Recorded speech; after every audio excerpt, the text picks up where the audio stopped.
Hello friends, welcome to வீல் ரோஜ் and crime diaries.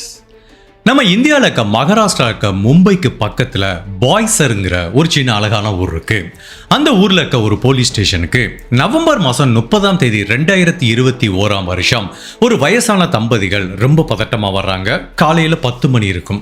Police officer ஒன்றும் பதட்டப்படாதீங்க, உட்காருங்கன்னு தண்ணி கொடுத்து என்ன ஆச்சுன்னு பொறுமையாக கேட்குறாங்க. அப்போ அந்த வயசான தம்பதிகள் என்ன சொல்கிறாங்கன்னா, சார் நேற்று காலேஜுக்கு போனேன், என்னோட பொண்ணு வீட்டுக்கே வரலைங்கிற மாதிரி சொல்கிறாங்க. சரி சார், உங்கள் பொண்ணோட பேர் என்ன, அவங்க எந்த காலேஜில் படிக்கிறாங்க, என்ன படிக்கிறாங்க, உங்கள் பொண்ணை பற்றியான முழு விவரம் சொல்லுங்கன்னு போலீஸ் ஆஃபீஸர் கேட்குறாங்க. அப்போ அந்த வயசான தம்பதிகள் என்ன சொல்கிறாங்கன்னா, சார் என்னோட பொண்ணுக்கு 23 வயசாகுது, அவரோட பேர் சதீஷா, அவள் ஒரு காலேஜில் MBBS 3வது வருஷம் படிச்சுட்டு இருக்காங்கிற மாதிரி டீட்டெயில் சொல்கிறாங்க. சரி, எந்த காலேஜில் படிச்சுட்டு இருக்காங்கன்னு போலீஸ் கேட்குறாங்க. மும்பையில் இருக்கிற கிராண்ட் கவர்மெண்ட் மெடிக்கல் காலேஜில் படிச்சுட்டு இருக்காங்க. அந்த மெடிக்கல் காலேஜ் JJ ஹாஸ்பிட்டலோட அஃபிலியேட்டாக இருக்கு. ஸோ காலேஜ் இங்கே நடந்தால் கூட ப்ராக்டிகல்ஸ்க்கு எல்லாத்துக்குமே என்னோட பொண்ணு இந்த JJ ஹாஸ்பிட்டலுக்கு தான் போவாங்க. அந்த மாதிரி தான் நவம்பர் மாதம் 29 மதியம் 2:30 மணிக்கு இந்த JJ ஹாஸ்பிட்டலில் எக்ஸாம் இருந்தது சார். அந்த எக்ஸாம் எழுதுறதுக்காக காலையில் கிளம்பி போன என்னோட பொண்ணு வீட்டுக்கே வரல சார் அப்படிங்கிற மாதிரி அவங்க அப்பா அம்மா சொல்கிறாங்க. சரி சார், வீட்டுக்கு வரலன்னு சொல்கிறீங்களே, கால் பண்ணி பார்த்தீங்களான்னு கேட்குறாங்க. சார் கால் பண்ணி பார்த்தோம், ஃபோன் சுவிட்ச் ஆஃப்ல இருக்குங்கிறாங்க. என்ன சார் இது, நேற்று காலையில் எக்ஸாம் எழுத போன பொண்ணு நைட்டு வீட்டுக்கு வரல, நீங்கள் மறுநாள் காலையில் 10:30 மணிக்கு கம்ப்ளைண்ட் பண்ணுறீங்களேன்னு கேட்குறாங்க. அதுக்கு அவங்க அம்மா அப்பா என்ன சொல்கிறாங்க, சார் இல்லை சார், என்னோட பொண்ணுக்கு கடைசி எக்ஸாம். சில சமயம் இந்த எக்ஸாம் டயத்தில் என்ன பண்ணுவானா, அன்னைக்கு ஃபுல்லாக அவங்க ஃப்ரெண்ட்ஸ் கூட ஜாலியாக ஊரை சுற்றுவாங்க. சில சமயம் ஃப்ரெண்டு வீட்லேயே கூட தங்கிட்டு வருவா. சரி, அந்த மாதிரி தான் அன்னைக்கு கடைசி எக்ஸாம், அவள் என்ஜாய் பண்ணிட்டு வரணும், நாங்களும் டிஸ்டர்ப் பண்ணலை. பட் மறுநாள் காலையிலையும் அவள் வரலன்னு சொல்லி தான் சந்தேகம் ஃபோன் அடித்து பார்த்தா ஃபோன் நாட் ரீச்சபிளாக இருக்குது. எங்களுக்கு பயமாக இருக்குது, கொஞ்சம் பொண்ணை பார்த்து சொல்லுங்க சார்னு இந்த வயசான தம்பதிகள் ஒரு கம்ப்ளைண்ட் பதிவு பண்ணுறாங்க. இப்போ போலீஸ் ஆஃபீஸர் இந்த தம்பதிகள் கிட்ட கேட்குறாங்க, உங்கள் பொண்ணு டெய்லி காலேஜுக்கு எப்படி போயிட்டு வருவாங்கன்னு கேட்கும்போது அவங்க என்ன சொல்கிறாங்கன்னா, இந்த பாய்சருங்கிற ஊர் மும்பையிலேருந்து 100 கிலோமீட்டர் டிஸ்டன்ஸில் இருக்குது. இனிஷியலாக தானே அப்படிங்கிற ஒரு டிஸ்ட்ரிக்டில் தான் இருந்தது. இப்போ அதுக்கப்புறம் பல்கருங்கிற இன்னொரு டிஸ்ட்ரிக்ட் இதை மாற்றிட்டாங்க. ஸோ அந்த பொண்ணு டெய்லி ட்ரெயினில் ஒரு 2 மணி நேரம் 3 மணி நேரம் ட்ராவல் பண்ணி தான் காலேஜுக்கு போயிட்டு வந்துட்டுருக்கு. அன்னைக்கு சம்மந்தப்பட்ட நாள் மதியம் 2:30 மணிக்கு எக்ஸாமு. ஸோ காலையில் ஒரு 10 மணிக்கு வீட்டை விட்டு கிளம்பி போனது சார் அப்படிங்கிற மாதிரி சொல்கிறாங்க. அதுதான் எங்கள் பொண்ணை நாங்கள் கடைசியாக பார்த்தோம், அதுக்கப்புறம் பார்க்கவே இல்லைங்கிற மாதிரி சொல்கிறாங்க. அப்போ இந்த பாய்சருங்கிற ஊரில் வித்யா விகாருங்கிற ஒரு ரயில்வே ஸ்டேஷன் இருக்கு. அந்த ரயில்வே ஸ்டேஷன்ல காலையில 9:50 தான் அந்த பொண்ணு ட்ரெயின் ஏறும். அந்த ட்ரெயின்ல தான் அந்த பொண்ணு எக்ஸாமுக்கு போச்சு அப்படிங்கிற மாதிரி அவங்க அம்மா அப்பா ஒரு நிறைய தகவலை சொல்றாங்க. இப்போ அடுத்த போலீஸ் ஆஃபீஸர் அவங்க அம்மா அப்பாட்ட கேட்குறாங்க, ஓகே சார் 9:50 இந்த பொண்ணு ஏறி போச்சு, அவங்க ஃப்ரெண்ட்ஸ் கிட்ட கால் பண்ணீங்களா? கால் பண்ணோம். எல்லாருமே என்ன சொல்றாங்கன்னா, நாங்கள் பார்க்கலங்கிறாங்க. எங்களுக்கு டவுட் காலேஜுக்கு ஃபோன் பண்ணும்போது தான் ஒரு விஷயம் தெரிய வருது, எங்க பொண்ணு அன்னைக்கு காலேஜுக்கு எக்ஸாமுக்கே போகலன்னு. ஸோ 9:50 வீட்டிலேருந்து கிளம்புன பொண்ணு காலேஜுக்கே போகலன்னு சொல்லும் போதுதான் எங்களுக்கு ஒரு பயம் வந்துருச்சுங்கிற மாதிரி இந்த அப்பா அம்மா எல்லா டீட்டெயிலையும் சொல்றாங்க. இப்போ போலீஸ் ஆஃபீஸர் அவங்களோட முதல் கட்ட விசாரணை எங்கேருந்து ஆரம்பிக்கிறாங்கன்னா, ஒவ்வொரு ஸ்டெப்பாக பிரேக் பண்ணுறாங்க. முதல்ல இந்த பாய்சருங்கிற ரயில்வே ஸ்டேஷனில் அந்த பொண்ணு ட்ரெயின் ஏறிச்சா, 9:50 ட்ரெயின் ஏறிச்சான்னு பார்க்கும்போது அங்கே இருக்க CCTV கேமரா பார்க்கும்போது நவம்பர் மாதம் 29 காலையில் 9:50 மணிக்கு அந்த பொண்ணு ட்ரெயின் ஏறி இருக்கு. சந்தேகமே கிடையாது, வழக்கம் போல காலேஜுக்கு போற மாதிரி ட்ரெயின் ஏறி இருக்கு. பட் இதுல என்ன ட்விஸ்ட் அப்படின்னா, வழக்கம் போல தன்னோட JJ ஹாஸ்பிட்டலுக்கு போறதுக்காக ஒரு ட்ரெயின் ஏறுவாங்கல்ல, அந்த ட்ரெயின்ல ஏறாம அந்தேரிங்கிற ஒரு ரயில்வே ஸ்டேஷனுக்கு போறதுக்காக அந்த பொண்ணு ட்ரெயின் ஏறி இருக்கு. ஸோ இதுதான் ஒரு ரெட் ஃபிளாக். ஸோ அந்த பொண்ணை யாரும் கடத்திடலாம் போல, அந்த பொண்ணை விருப்பப்பட்டு காலேஜுக்கு போகாம வேற ஒரு ட்ரெயின்ல ஏறி அந்தேரிக்கு போயிருக்கு. இப்போ போலீஸ் ஆஃபீஸர் அந்தேரிங்கிற அந்த ஸ்டேஷனில் இருக்கிற கேமராலாம் செக் பண்ணி பார்க்கும்போது கரெக்ட் தான், அந்த பொண்ணு அந்தேரி ஸ்டேஷனில் தான் இறங்கியிருக்கு. சரி, இப்போ அந்தேரி ஸ்டேஷன்லேருந்து அந்த பொண்ணு என்ன பண்ணுது, அதோட ஆக்டிவிட்டியை ஃபுல்லாக ட்ராக் பண்ணும்போது அந்தேரி ஸ்டேஷன்லேருந்து பந்த்ராங்கிற இன்னொரு ரயில்வே ஸ்டேஷனுக்கு ட்ரெயின் ஏறி போயிருக்கு. உண்மையிலேயே அந்த பொண்ணு எதுக்காக அங்கே போகுது அப்படிங்கிறது யாருக்குமே தெரியல.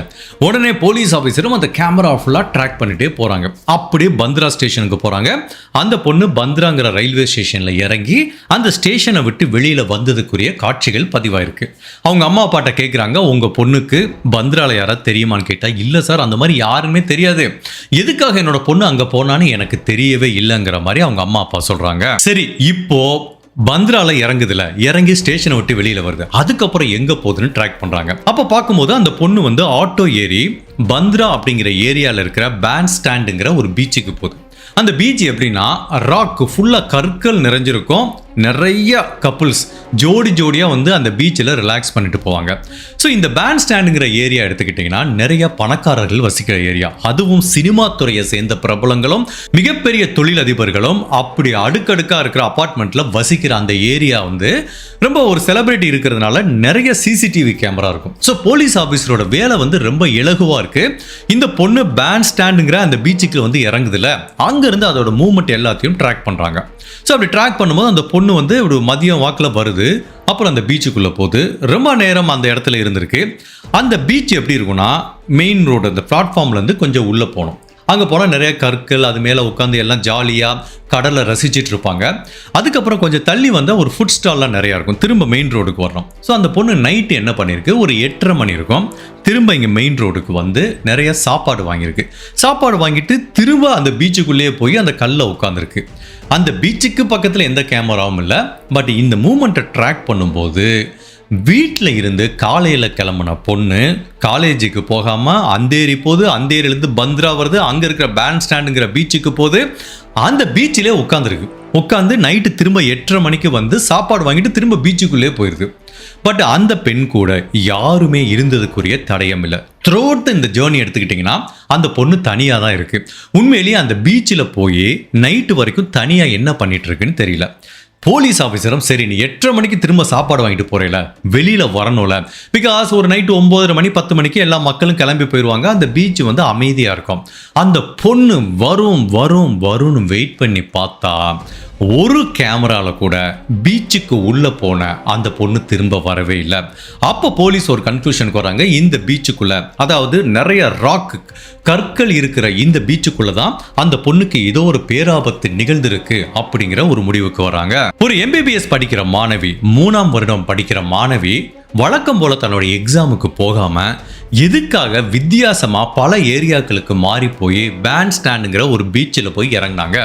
தனியாக அந்த பீச்சில் அந்த பொண்ணு என்னதான் பண்ணிட்டு இருந்துச்சு, சாப்பாடு வாங்கிட்டு போனதுக்கப்புறம் அந்த பீச்சில் அந்த பொண்ணுக்கு என்னதான் நிகழ்ந்தது அப்படிங்கிற பலவித குழப்பங்களும் திருப்பங்களும் நிறைஞ்ச மும்பையில் நடந்த ஒரு வித்தியாசமான ட்ரூ கிரைம் கேஸை தான் இன்னைக்கு நம்ம இந்த வீடியோவில் பார்க்க போகிறோம்.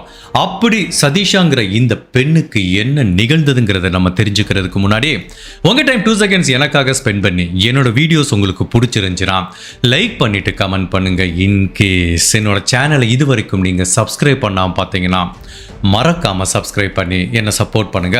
இந்த காலத்து இளைய தலைமுறைகளுக்கு வந்து ஒரு சின்ன விஷயம் சொன்னா கூட ரொம்ப கோபம் வரும். சில சமயம் எமோஷனலா நிறைய தவறான முடிவுகள் எடுக்கிறாங்க. ஸோ நீங்கள் ஒரு டீனேஜ் பையனாக இருந்தாலோ இல்லை உங்கள் வீட்டில் டீனேஜ் பசங்க இருந்தாலோ இந்த வீடியோவை கடைசி வரைக்கும் ஸ்கிப் பண்ணால் பாருங்கள். இந்த பொண்ணு பண்ண ஒரு சின்ன தப்பு அந்த பொண்ணோட வாழ்க்கையில் எவ்வளோ பெரிய மாற்றத்தையும் ஆபத்தையும் உண்டு பண்ணியிருக்கா அப்படிங்கிறத இந்த வீடியோ மூலமாக நம்ம கற்றுக்க போகிறோம். கடைசி வரைக்கும் ஸ்கிப் பண்ணாமல் பாருங்கள். இப்போ சிசிடிவியோட லிமிட்டேஷன் வந்து இந்த முன்னாடி இருக்கிற ஃபுட் ஸ்டாலோட முடிஞ்சு போச்சு. உள்ளுக்குள்ளே அந்த பொண்ணு போச்சு, என்ன நடந்ததுன்னு தெரியல. அப்போது யாரை விசாரிக்கலாம்? 1000 பேர் பீச்சுக்கு வந்துட்டு போவாங்க. அந்த 29ஆம் தேதி சாயங்காலம் யார் வந்தாங்கன்னு போலீஸுக்கு தெரியாது. அப்போ போலீஸ்க்கு ஒரு ஐடியா வருது. லைஃப் கார்டுன்னு இருப்பாங்க. அதாவது நம்ம ஊர் சென்னை மெரினா பீச் எல்லாம் பார்த்துருப்பீங்கன்னா இப்போலாம் நிறைய லைஃப் கார்டு நிறைய பேர் இருக்காங்க. ஏன்னா நிறைய பேர் அகராதிங்க என்ன பண்ணுவாங்க, குளிக்கக்கூடாது அப்படின்னா ரொம்ப இன்டீரியராக போய் குளிப்பாங்க. அலை வருது, இந்த பக்கம் ஆழமாக இருக்குது, போகாதீங்கன்னு சொன்னாலும் கேட்க மாட்டாங்க. ஸோ அப்படி உள்ளே போய் ஆபத்தில் மாட்டிக்கிறவங்களை காப்பாற்றுறதுக்காண்டியே லைஃப் கார்டுன்னு ஒரு 4-5 பேர் அங்கங்கே உட்காந்துட்டே இருப்பாங்க. திடீர்னு யாராவது கடலில் போய் விழுந்துட்டாங்கன்னா அவங்கள போய் காப்பாற்றுறதா இவங்களோட பிரதான வேலை. அந்த மாதிரி தான் இந்த பீச்சில் நிறைய அகராதிக வருவானுங்க. கல்லு மேலே ஏறி நிற்பானுங்க. அப்படி தவறி விழுந்தா மண்டை உடையும் இல்லை கடலுக்குள்ளே விழுந்துருவாங்க. ஸோ இந்த மாதிரி பொதுமக்கள் பாதுகாப்புக்காக இந்த பீச்சிலையும் நிறைய வந்து லைஃப் கார்டு இருக்காங்க. ஸோ இப்போ அந்த ஒவ்வொருத்தரையும் இப்போ போலீஸ் கேட்குறாங்க. இந்த பொண்ணோட ஃபோட்டோவை வச்சுட்டு இந்த பொண்ணு ஒரு நாள் ஃபுல்லாக அந்த பீச்சில் இருந்தது, யாராவது பார்த்தீங்களான்னு எல்லா லைஃப் கார்டையும் கேட்டுட்டு வரும்போது எல்லாரும் சொல்கிற ஒரே பதில் பார்க்கல நாங்கள் பார்க்கவே இல்லைன்னு சொல்லும்போது ஒரு நபர் மட்டும், சார் இந்த பொண்ணை எனக்கு நல்லாவே தெரியும் சார், நான் ரொம்ப நேரம் பேசிட்டு இருந்தேங்கிற மாதிரி ஒரு லைஃப் கார்டு சொல்கிறாரு. அவரோட பேர் மித்து சிங். அவர் என்ன சொல்கிறாருன்னா, சார் நான் வந்து இங்கே லைஃப் கார்டாக ஒர்க் பண்ணிட்டு இருக்கேன். மதியம் டியூட்டிக்கு வந்தேன் சார். நான் வந்ததுலேருந்து ஒரு விஷயம் நோட் பண்ணேன். இந்த பொண்ணு தனியாக அந்த கல்லு மேலேயே உட்காந்துட்டு இருந்துச்சு சார். அப்போ போலீஸ் ஆஃபீஸர் கேட்குறாங்க, 1000 பேர் இந்த பீச்சுக்கு வருவாங்க, அது எப்படி நீ இந்த பொண்ணை மட்டும் கரெக்டாக சொல்கிறேன்னு கேட்டிருக்கு. அதுதான் சார் பாயிண்ட்டு. இந்த பீச்சுக்கு வர எல்லாருமே வந்து ஜோடியாக தான் சார் வருவாங்க, நல்ல ஜாலியாக அந்த கடலை பார்த்து என்ஜாய் பண்ணிட்டு இருப்பாங்க. ஆனால் இந்த பொண்ணு மட்டும் தனியாக உட்காந்துருக்கிறது எனக்கு ரொம்ப ஆச்சரியமாக இருந்தது. சரி, அந்த பொண்ணு தன்னோட லவ்வருக்காக வெயிட் பண்ணலாம், இல்லை ஃப்ரெண்டுக்காக வெயிட் பண்ணலான்னு நானும் மதியத்துலேருந்து அப்படியே நடந்து போகும்போதெல்லாம் பார்த்துட்டே இருக்கேன். மதியத்துலேருந்து நைட்டு வரைக்கும் அந்த பொண்ணு தனியாகவே உட்காந்துட்டு இருந்தது சார். சரி, ஏதோ பிரச்சனை, நம்ம எதுக்கு போய் தலையிடன்னு விட்டுட்டேன் சார். நான் ஜென்ரலாகவே ஒரு நைட்டு 12 மணி வரைக்கும் இங்கே லைஃப் கார்டு டியூட்டி பார்ப்பேன் சார். ஒரு 12:30 மணி இருக்கும் சார். நான் வந்து என்ன பண்ணிட்டு இருந்தேன், அப்படி நடந்து வந்துட்டு இருக்கும்போது அந்த பீச்சில் இருக்க எல்லாரும் கிளம்பி போயிட்டாங்க. அப்போ அந்த ராக்குக்கு பக்கத்தில் எட்ஜில் இந்த பொண்ணு தனியாக நின்றுட்டு இருக்கு. எனக்கு ஒன்றுமே புரியல. என்னடா அது, மதியத்துலேருந்து இந்த பொண்ணை பார்த்துட்டு இருக்கோம், இந்த ராக்கில் வந்து இப்போ நைட்டு 12:30 மணிக்கு நின்றுட்டு இருக்கு, ஏன் என்ன வீட்டுக்கு போகலன்னு நான் போய் அந்த பொண்ணுகிட்ட பேசினேன். என்னம்மா எல்லாம் ஓகேவா, அந்த எட்ஜுக்கு போகாதம்மா, விழுந்துருவோமா அப்படிங்கிற மாதிரி நான் கேட்டேன். உடனே அந்த பொண்ணு என்ன சொல்லிச்சு, இல்லை அதெல்லாம் ஒன்றும் இல்லை. சரிம்மா, இந்நேரம் என்ன பண்ணிட்டு இருக்க, வீட்டுக்கு போகாமா அப்படின்னு கேட்டதுக்கு, இல்லை எனக்கு கொஞ்சம் மனசு சரியில்லை, நான் கடலை பார்த்து ரசிச்சிட்டு இருக்கேன் அப்படிங்கிற மாதிரி சொல்லியிருக்கு. அப்போ இவர் சொல்கிறாரு, இல்லைம்மா இது லேட் ஈவினிங் இருக்காத, ரொம்ப ஆபத்தானது, நீ வீட்டுக்கு போன்னு சொல்லியிருக்காரு. அந்த பொண்ணு வந்து வீட்டுக்கு போகிறதுக்கு ரெடியாக இல்லை, நீங்கள் போங்க சார், நான் அப்புறம் சேஃபாக போய்க்கிறேங்கிற மாதிரி சொல்லியிருக்கு. இப்போ வந்து 1 மணி ஆயிடுச்சு. பட் இந்த மித்து சிங்குக்கு வந்து அந்த பொண்ணை தனியாக விட்டுட்டு போகிறதுல இஷ்டம் இல்லை. அப்போ அந்த பொண்ணு கூட அப்படியே பேச ஆரம்பிக்கிறாரு. அப்போ பீச்சில் யாருமே இல்லை. கொஞ்ச நேரம் பேச ஆரம்பிக்கிறாங்க. அந்த பொண்ணு வந்து இவர் நம்ம மேலே அக்கறையாக பேசுகிறாருன்னு 2 பேரும் ஒரு நல்ல ஃப்ரெண்ட்லியாக பேச ஆரம்பிக்கிறாங்க. இப்படியே 2 மணி நேரம் உருண்டோடி போகுது. நைட்டு 2:30 வரைக்கும் இவங்க 2 பேரும் ரிலாக்ஸாக பேசிகிட்டு இருந்திருக்காங்க. அப்போ இவருக்கு டியூட்டி முடிஞ்சு போச்சு. மித்து சிங் ரொம்ப டயர்ட் ஆயிட்டாரு. இவர் நாளைக்கு திரும்ப வரணும் அப்படிங்கிறதுனால இவர் வந்து லேட் ஈவினிங் டியூட்டி முடிஞ்சக்கப்புறம் இந்த மித்து சிங் எங்கே பண்ணுவார்னா, இப்படி மெயின் ரோடுக்கு போனவொன்னா அங்கே ஃபுட் ஸ்டால் ஒன்று இருக்கும், அங்கே உள்ளே போய் படுத்து தூங்கிடுவார். காலையில் தான் வீட்டுக்கு போவார். அப்போ அவர் வந்து இந்த சதீஷ் ஷாட் என்ன சொல்கிறாரு, எனக்கு ரொம்ப லேட் ஆச்சு மேடம், ஓகே உங்கள்கிட்ட பேசிட்டேன், உங்களுக்கு எந்த பிரச்சனையும் இல்லை, நீங்கள் இனிமேல் சேஃபாக வீட்டுக்கு போவீங்கிற நம்பிக்கையில் தான் இப்போ நான் கிளம்பி போகிறேன், நாளைக்கு உங்களுக்கு ஏதாவது ஒன்று ஆச்சுன்னா என்ன தான் கேட்பாங்கங்கிற மாதிரி சொல்கிறாங்க. அப்போ அந்த பொண்ணு என்ன சொல்லுது, ஒன்றும் பயப்படாதீங்க, நான் சேஃபாக வீட்டுக்கு போகிறேங்கிற மாதிரி அந்த பொண்ணு இந்த நபர்கிட்ட உறுதிமொழி கொடுக்குது. இந்த 2 மணி நேரத்தில் இவங்க நல்ல ஃப்ரெண்ட்ஸ் ஆயிட்டாங்க. அப்போ போகிறதுக்கு முன்னாடி இந்த நபர், அதாவது மித்து சிங் என்ன சொல்கிறாருன்னா, உங்களோட ஒரு செல்ஃபி எடுத்துக்கலாம், இந்த மாதிரி ஒரு திடீர் ஃப்ரெண்ட்ஷிப் கிடச்சிருக்குன்னு நைட்டு 2:30 மணிக்கு அப்படி 2 பேரும் ஒரு செல்ஃபி எடுத்திருக்காங்க. அந்த ஃபோட்டோ தான் நீங்கள் இதில் பார்த்துட்டு இருக்கீங்க. இந்த செல்ஃபி எடுத்து முடிச்சதுக்கு அப்புறம் வந்து இவர் வந்து அந்த பொண்ணுக்கு பாய்ன்னு சொல்லிட்டு இவர் போயிட்டு அந்த ஃபுட் ஸ்டாலில் படுத்து தூங்கிட்டாரு. இதுதான் சார் எனக்கு தெரியும். இதுக்கப்புறம் அந்த பொண்ணு எப்போ கிளம்பிச்சு என்னன்னு தெரியல. நான் அதுக்கப்புறம் எனக்கு ஒரு ஐடியாவும் இல்லை. ஸோ என்னோட டியூட்டி அந்த பொண்ணு சேஃபாக இருக்கான்னு கேட்டேன், ஓகேவாக இருந்தது, அதனால தான் தனியாக நான் விட்டுட்டு போனேங்கிற மாதிரி மித்துங்கிற இந்த லைஃப் கார்டு சொல்கிறாரு. இப்போ இந்த மித்து சிங்குங்கிற லைஃப் கார்டு தான் கடைசியில் அந்த பொண்ணை உயிரோட பார்த்துருக்காரு. ஸோ எந்த ஒரு கேஸ்லையும் சரி, இந்த மாதிரி ஒரு விக்டிம் காணாமல் போயிட்டாங்கன்னா கடைசியில் யார் உயிரோட பார்த்தாங்களோ அவங்க ஒரு மிக முக்கியமான தடயமாக உள்ள வருவாங்க. இப்போ இந்த நபர் சொல்றது உண்மையா பொய்யாங்கிறத போலீஸ் கண்டுபிடிக்கணும். இந்த டயத்துல மித்து சிங்கிற நபர் தான் அந்த பெண்ணை கடைசியில் பார்த்துருக்காங்கன்னு மீடியாவுக்கு தகவல் தெரியுது. ஸோ அவரை வந்து நிறைய பேர் பேட்டி எடுக்க ஆரம்பிக்கிறாங்க. போலீஸ் கிட்ட என்ன தகவலை சொன்னாரோ அதை ஃபுல்லா இவங்க கிட்ட சொல்ல ஆரம்பிக்கிறாரு.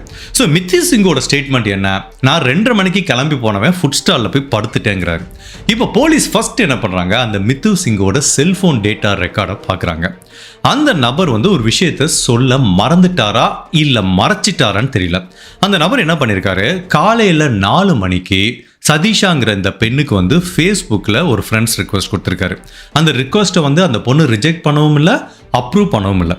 அதுக்கப்புறம் 4 டைம் வந்து சதீஷாவுக்கு வந்து கால் பண்ணியிருக்காரு. இந்த தகவலை அவர் போலீஸ் கிட்ட மறைச்சிட்டாரு. இப்போ போலீஸ் ஆஃபீஸர் திரும்ப அந்த நபரை கூப்பிட்டு விசாரிக்கிறாங்க. நீங்கள் என்ன சொன்னீங்க, 2:30 மணிக்கு கிளம்பி போனவன் அந்த ஃபுட் ஸ்டாலில் போய் படுத்துட்டேன்னு சொல்கிறீங்க, பட் நீங்கள் அதுக்கப்புறம் அந்த பொண்ணுக்கு 4 டைம் கால் பண்ணியிருக்கீங்க, ஃபேஸ்புக்கில் ஃப்ரெண்ட்ஸ் ரிக்வெஸ்ட் கொடுத்துருக்கீங்க, அதை பற்றி நீங்கள் ஏன் சொல்லவே இல்லைன்னு கேட்டதுக்கு, சார் அதை நான் கேஷுவலாக மறந்துட்டேன், இதில் என்ன சார் தப்பு இருக்கு. அந்த பொண்ணு என்ன சொல்லுச்சு, நான் 2:30 மணிக்கு மேலே கிளம்பி போகிறேன்னு சொல்லுச்சு, நான் வந்துட்டேன், இருந்தாலும் எனக்கு மனசு கேட்கல, ஒரு வயசு பொண்ணை தனியாக விட்டுட்டு வந்துட்டேன், அதனால அந்த பொண்ணு சேஃபாக போயிடுச்சான்னு தெரிஞ்சுக்கிறதுக்காக நான் கால் பண்ணேன். ஓகேவா, அந்த பொண்ணு கால் வந்து ஆன்சர் பண்ணவே இல்லை, ஃபோன் ஈவன் நாட் ரீச்சபிளாக தான் இருந்தது. ஸோ நான் அசியூம் பண்ணிக்கிட்டேன் அந்த பொண்ணு வீட்டுக்கு போயிடுச்சு, நிம்மதியாக தூங்கிருச்சின்னு நினச்சிக்கிட்டேன் சார். சரி எதுக்காக ஃபேஸ்புக்கில் ஃப்ரெண்ட்ஸ் ரிக்வஸ்ட் கொடுத்தேன், இதில் என்ன சார் தப்பு இருக்குது, எதேச்சியாக எனக்கு ஒரு ஃப்ரெண்டு கிடைச்சாங்க, அவங்களுக்கு ஒரு ரிக்வஸ்ட் கொடுத்தேன், இதில் என்ன சார் தப்பு இருக்குது அப்படிங்கிற மாதிரி இந்த மித்து சிங் என்ன நடந்தது அப்படிங்கிறத ஜஸ்டிஃபை பண்ணுறாரு. இப்போ இந்த நபர் சொல்கிறது உண்மையா பொய்யா அப்படிங்கிறத எப்படி அறிவியல் ரீதியாக நிரூபிக்கணுங்கிற மாதிரி திரும்ப சிசிடிவி கேமரா பார்க்கும்போது ஒரு கேமரா வந்து இந்த நபர் மித்து சிங்கும் அந்த சதீஷாவும் எந்த ஒரு ராக்குக்கு மேலே நின்று பேசிட்டு இருந்தாங்களோ அந்த ராக்கை நோக்கி பாயிண்ட் பண்ணிட்டு இருக்கு. பட் என்ன பிரச்சனை, இவங்க நைட்டில் பேசிட்டு இருந்தாங்க. அப்போ வந்து அவ்வளோ எல்லாமே டார்க்காக இருக்கும், கேமரால எதுவும் பதிப்பாயிருக்காது. அப்போ ஃபர்ஸ்ட் என்ன பண்ணுறாங்க, இந்த மித்துஷாவோட ஃபோன் ரெக்கார்டை செக் பண்ணி பார்க்கும்போது 2:45 வரைக்கும் அவர் வந்து அந்த இடத்துல தான் இருந்தார் அப்படிங்கிறது தெரிய வருது. சரி, அந்த பொண்ணோட ஃபோன் லொக்கேஷனை செக் பண்ணி பார்த்தா அங்கே தான் வந்து ஒரு ட்விஸ்ட் இருக்கு. அந்த பொண்ணு எப்போ வீட்டிலேருந்து கிளம்புனாங்களோ அந்த த்ரூஅவுட் த ஜேர்னி வந்து ஃபோனை வந்து ஃப்ளைட் மோடில் போட்டிருக்காங்க. ஸோ ஃபோனுக்கு இன்கமிங் வராது, அவுட் கோயிங் போகாது, இன்டர்நெட் எதுவுமே ஒர்க் ஆகாது. பட் எப்போ இந்த நபரை மீட் பண்ணி ஃபோட்டோ எடுக்கிறதுக்காக அந்த ஃப்ளைட் மோடை எடுத்து விட்டுருக்காங்க, இவங்களும் அவங்க ஃபோன்லேயும் ஃபோட்டோ எடுத்திருக்காங்க. ஸோ 2 பேரும் கொஞ்ச நேரம் பேசிகிட்டு இருந்தால் அந்த 1/2 hour மட்டும் இவங்க ஃபோன் ஆனில் இருந்திருக்கு, திரும்ப ஃப்ளைட் மோடுக்கு போயிருக்கு.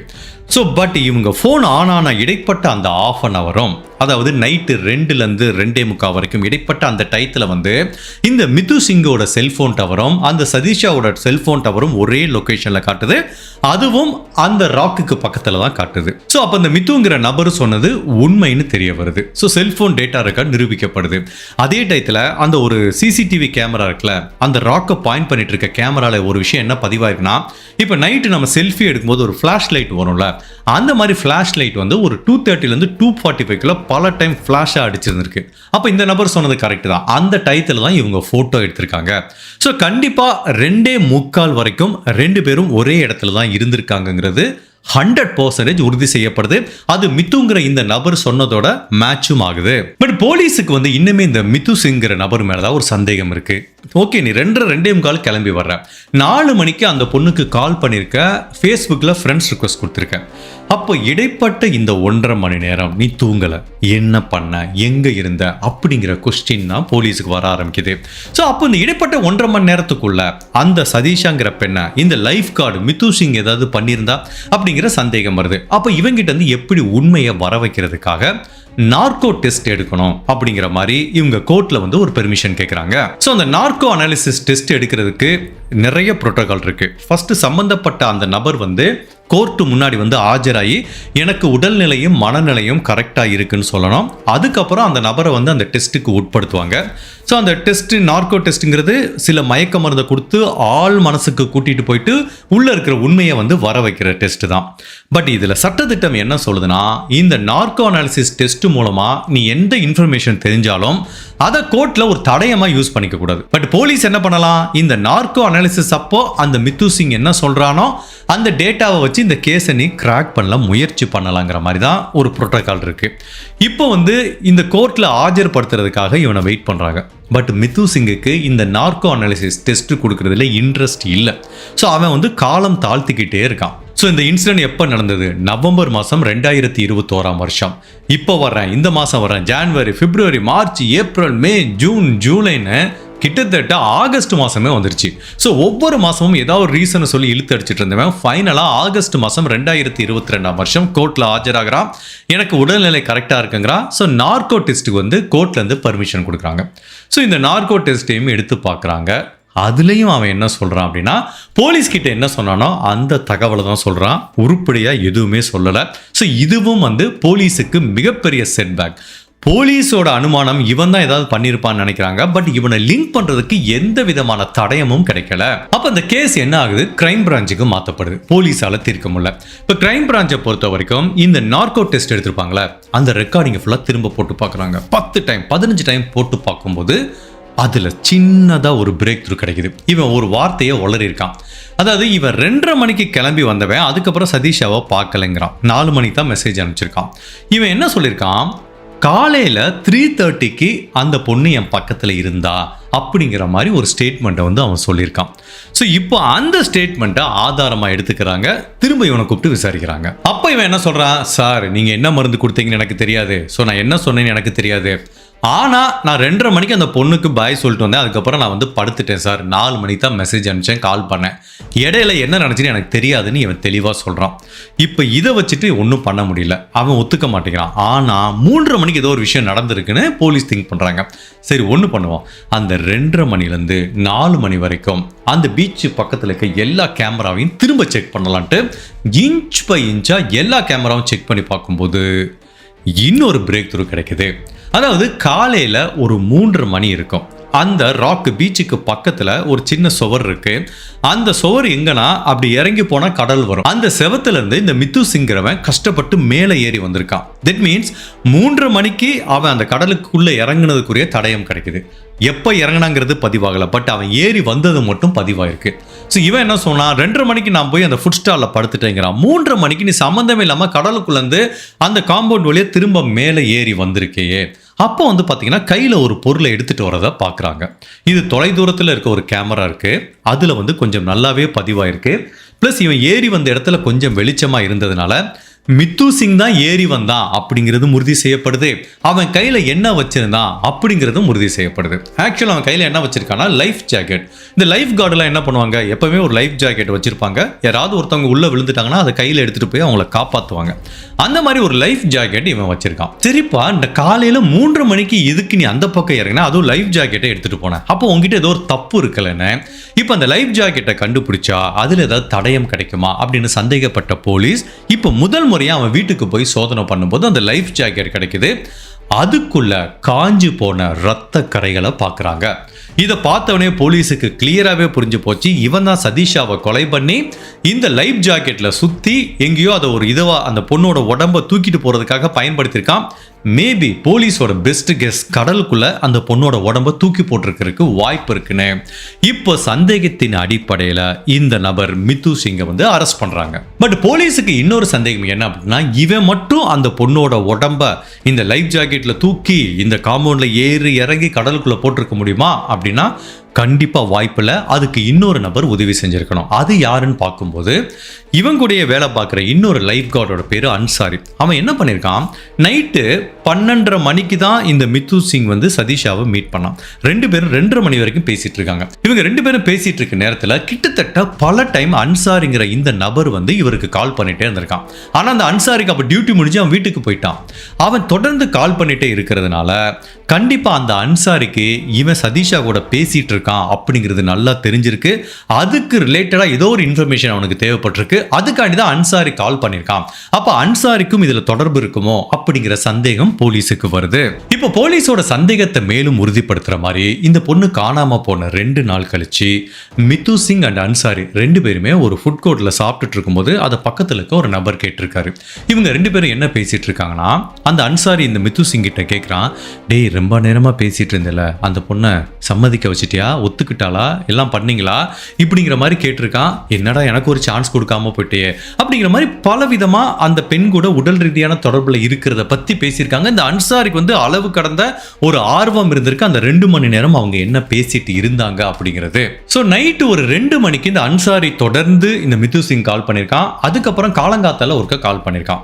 ஸோ இந்த சீக்வன்ஸ் ஆஃப் ஈவெண்ட்டை வச்சு என்ன நிகழ்ந்திருக்கும் அப்படிங்கிற மாதிரி போலீஸ் திங்க் பண்றாங்கன்னா, இந்த பொண்ணு ஏதோ ஒரு பிரச்சனைக்காக அந்த பீச்சில் போய் நைட்டு உட்காந்துருக்கு. 12:30 மணிக்கு இந்த மித்து சிங் வரான். 2 பேரும் பேசுகிறாங்க, நல்ல ஃப்ரெண்ட் ஆகுறாங்க.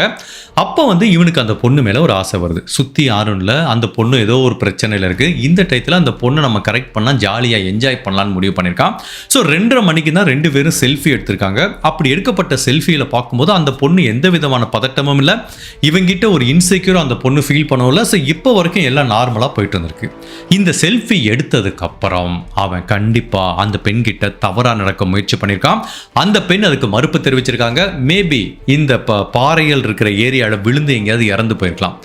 அப்போதான் இவன் வந்து அந்த பொண்ணுக்கிட்ட பேசிட்டு இருக்க நேரத்தில் தான் அந்த அன்சாரி வந்து இவனுக்கு தொடர்ந்து கால் பண்ணிட்டு இருக்கான். எதுக்கு பண்ணுறான், நீ இந்த பொண்ணை கரெக்ட் பண்ணிட்டேனா, நீ என்ஜாய் பண்ணேனா, எனக்கும் ஒரு சான்ஸ் இருந்தால் சொல்லு, நான் வர்றேன் அப்படிங்கிற ஒரு காரணத்துக்காண்டி தான் அந்த அன்சாரி ஃபோன் பண்ணியிருக்கான். பட் என்ன பிரச்சனையா இருக்கு, அதுக்குள்ளேயும் இந்த பொண்ணு இறந்து போயிட்டாங்க. அப்போ அன்சாரி திரும்ப கால் பண்ணியிருக்கான். அப்போ அந்த மித்து சிங் என்ன சொல்றான், டேய் மச்சான் இந்த மாதிரி அவன் இறந்து போயிட்டா, என்ன பண்ணுறதுன்னு தெரியலன்னு சொல்லும் போதுதான் அவன் கிளம்பி வந்திருக்கான். ஸோ 2 பேரும் லைஃப் ஜாக்கெட் அந்த உடலை தூக்கிட்டு போய் கடலுக்குள்ள இங்கே தூக்கி போட்டு வந்திருக்காங்க. அப்படி இப்படி ஏறும் போதுதான் இந்த மித்து சிங் வந்து பதிவாயிருக்கான். அப்ப அன்சாரி எங்க போனா அப்படிங்கிறது தெரியல.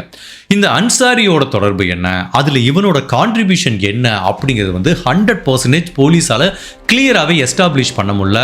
ஸோ மேபி அவன் கால் பண்ணதுனால அவன் மேலே சந்தேகம் வந்திருக்கு. பட் கண்டிப்பாக அன்சாரிக்கு தொடர்பு இருக்குது அப்படிங்கிற மாதிரி திங்க் பண்ணுறாங்க. ஒட்டுமொத்தத்தில் இதுதான் நடந்திருக்குங்கிறது போலீஸோட அனுமானம். போலீஸோட சந்தேகத்தை மேலும் உறுதிப்படுத்துகிற மாதிரி இந்த இன்சிடென்ட் நடந்து 10 நாள் கழிச்சு ஒரு நபர் போலீஸ் ஸ்டேஷனுக்கு வந்து ஒரு முக்கியமான விஷயத்த சொல்கிறாரு. இந்த பீச்சுக்கு பக்கத்தில் ஒரு நபர் நடந்து போயிட்டு இருக்கும்போது ஒரு ஐடி கார்டு இருந்திருக்கு. அது வந்து ஒரு பெண்ணோட ஐடி கார்டு. அந்த நபர் வந்து அந்த ஐடி கார்டை எடுத்து அதோட போட்டோவை பார்த்துருக்காரு. பேரை படிக்க போற நேரத்துக்குள்ள வெடுக்குன்னு அது வந்து ஒரு பொண்ணு புடுங்கிட்டாங்க. அந்த பொண்ணு என்ன சொல்றாங்க, இது ஏன் ஐடி கார்டு, நான் கீழே போட்டேன், தேங்க்யூ அப்படின்னு சொல்லிட்டு அந்த பொண்ணு வேகமா எடுத்துட்டு போயிடுச்சு. இந்த நபருக்கு ஒன்றும் புரியல. சரி ஓகே, அந்த பொண்ணோட ஐடி கார்டை நினைச்சு அவர் விட்டுட்டாரு. பட் அதுக்கப்புறம் தான் நியூஸ் சேனல்ல இந்த சதீஷாவை பத்தியான நியூஸ் வரும்போது இந்த போட்டோவை பார்க்கும்போது அவர் ஷாக் ஆயிட்டாரு. ஏன்னா சதீஷாவோட ஐடி கார்டு தான் அவர் எடுத்திருக்காரு. அந்த பேரை படிக்கிறதுக்கு முன்னாடியே ஒருத்தவங்க வந்து வாங்கிட்டு போயிட்டாங்க. ஸோ தடயத்தை அழிக்க யாரோ முயற்சி பண்ணிருக்காங்க சார். ஆனால் அந்த ஐடி கார்டை வாங்கிட்டு போன பொண்ணு யாருன்னு எனக்கு தெரியும் சார்ங்கிற மாதிரி இந்த நபர் சொல்றாரு.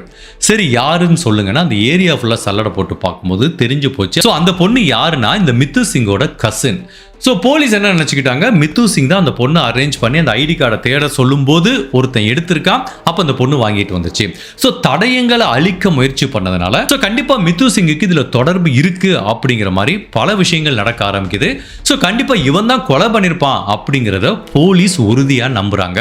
சரி என்னதான் போலீஸ் சந்தேகப்பட்டா கூட உண்மையிலேயே அந்த சதீஷாவோட உடலை கண்டுபிடிக்கிற வரைக்கும் இந்த கேஸ் வந்து ஒரு வீக்கான கேஸாக தான் பார்க்கப்படுது.